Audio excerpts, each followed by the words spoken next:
We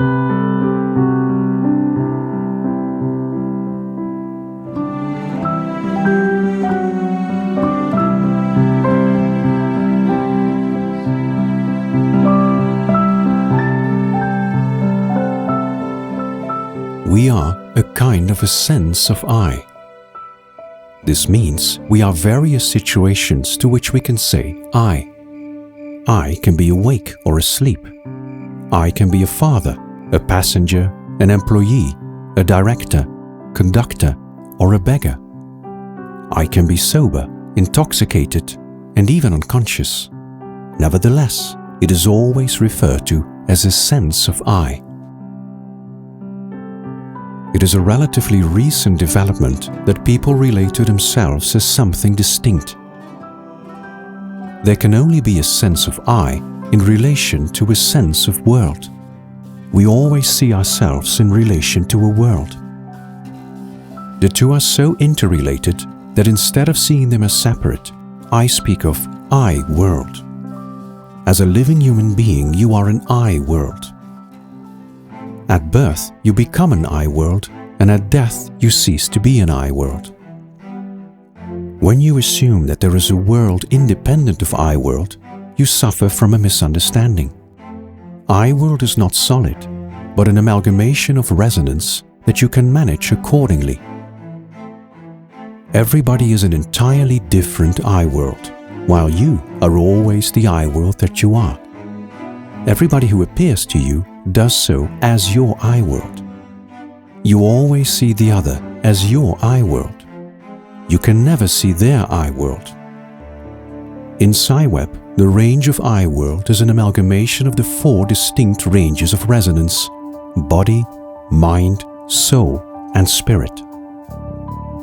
They are distinguished because each one provides a very different impulse to experience. In SIWEB, these words are used in a very specific way and should not be confused with how they are generally used.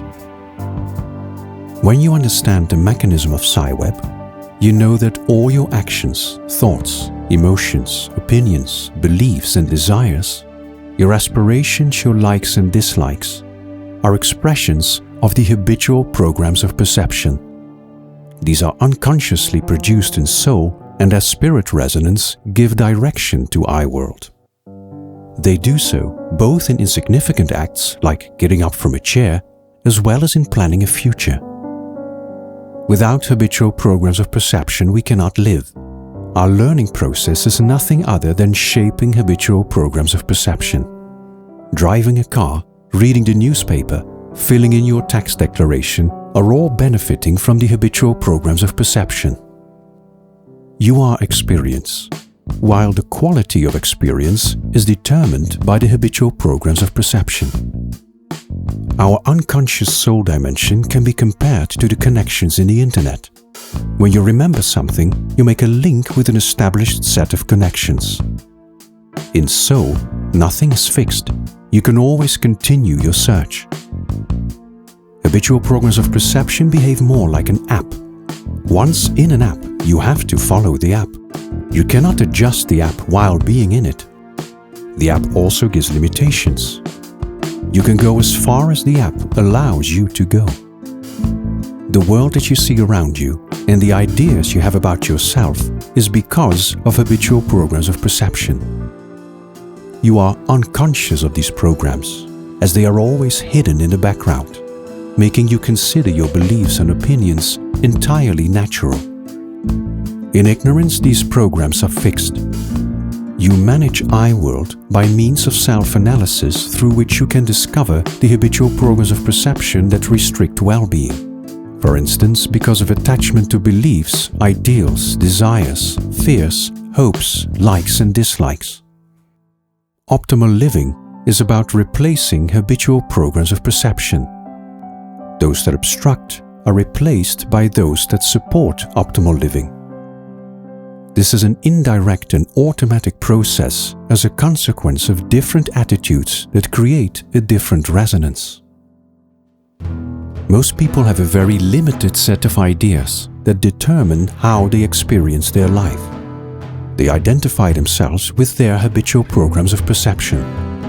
This means that they consider them to be very important, and one is hesitant to let them go, even when they prove to be detrimental. If you identify I world with these expressions, in the language of SIWEB this is called a soul identification.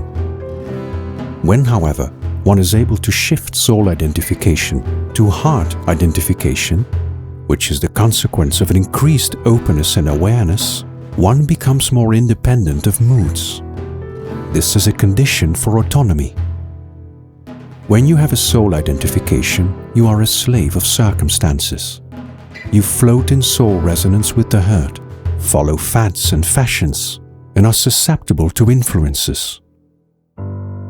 With a heart identification, you will automatically take distance, act and react differently, measure habitual programs of perception, and question your beliefs and ideals as to their value for optimal living and for leading towards well-being.